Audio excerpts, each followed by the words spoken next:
नमस्कार दोस्तों। आज हम कुंडली के दूसरे भाव के बारे में चर्चा करेंगे और इसके महत्व को समझेंगे। कुंडली का द्वितीय भाव धन भाव, कुटुंब भाव तथा वाणी भाव के नाम से भी जाना जाता है, क्योंकि इन चीज़ों का वर्णन इसी भाव से किया जाता है।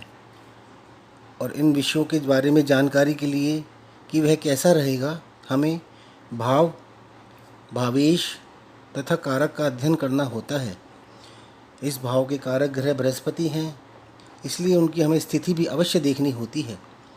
धन की स्थिति के लिए कुंडली में बन रहे योगों का भी अध्ययन करना होता है। द्वितीय भाव में स्थित शुभ ग्रह शुभ योग बनाते हैं, जबकि अशुभ ग्रह अशुभ योग ही बनाते हैं और जातक का धन संचय भी नहीं होने देते, उसका हमेशा खर्चा ही होता रहता है। यदि द्वितीय भाव में शनि, मंगल, सूर्य, राहु या केतु स्थित हो जाते हैं तो वह धन, परिवार व वाणी के लिए शुभ नहीं माने जाते हैं। और यदि द्वितीय भाव का स्वामी द्वितीय भाव में ही स्थित होता है और वह उच्च का या स्वराशि का होता है तो वह बहुत ही ज़्यादा शुभ माना जाता है। किंतु यदि द्वितीय भाव का स्वामी 6, 8, 12 भाव में चला जाता है तब यह शुभ नहीं माना जाता है।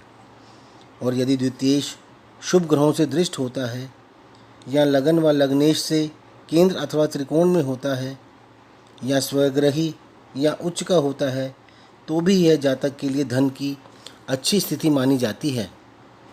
किसी भी कुंडली में यदि आप जातक के धन की स्थिति जानना चाहते हैं तो आपको द्वितीय भाव के स्वामी की स्थिति अवश्य देखनी होती है। और यदि द्वितीयेश बृहस्पति से दृष्ट है तो जातक एक प्रसिद्ध व्यक्ति बनता है। द्वितीय भाव धन भाव होता है और एकादश भाव लाभ भाव होता है, इसलिए द्वितीय भाव का स्वामी एकादश भाव में और एकादश भाव का स्वामी द्वितीय भाव में बहुत ही शुभ माना जाता है। और धन का कारक ग्रह बृहस्पति को माना जाता है। धन संबंधी स्थिति जानने के लिए लग्न का भी अध्ययन करना चाहिए।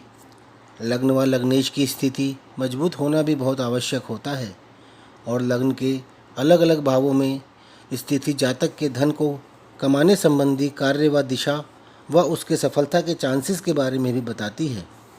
इसके साथ साथ चतुर्थ भाव का भी अध्ययन करना चाहिए, क्योंकि चतुर्थ भाव सुखों का भाव होता है।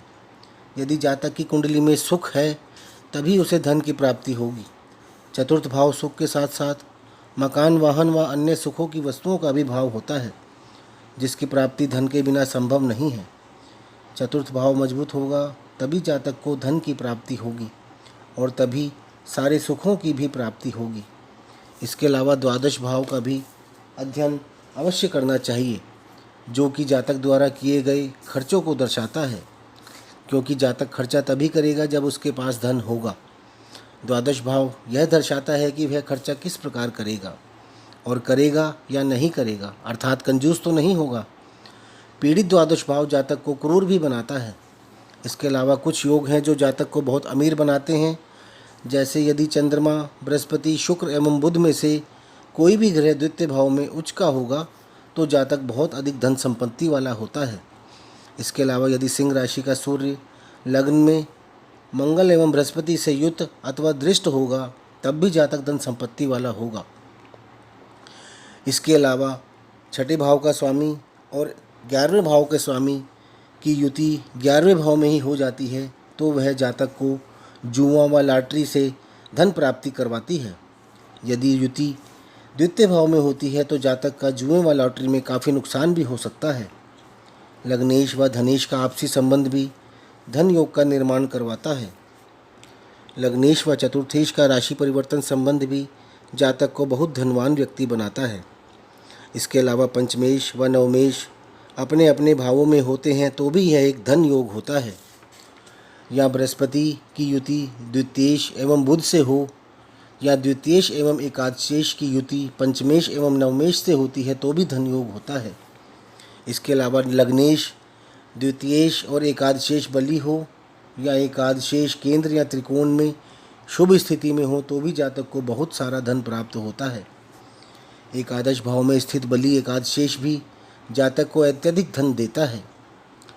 इसके अलावा लगन व एकादशेष या द्वितीयेश या एकादशेष में राशि परिवर्तन हो रहा हो या एकादशेष द्वितीय भाव में द्वितीय भाव के स्वामी के साथ हो तो भी जातक अपार धन संपत्ति प्राप्त करता है। इन सब के अलावा कुंडली में ग्रहों के द्वारा भी कुछ योग बनते हैं जो कि धन की स्थिति के लिए बहुत ही शुभ योग माने जाते हैं। जैसे सभी राजयोग धन प्रदान करते हैं।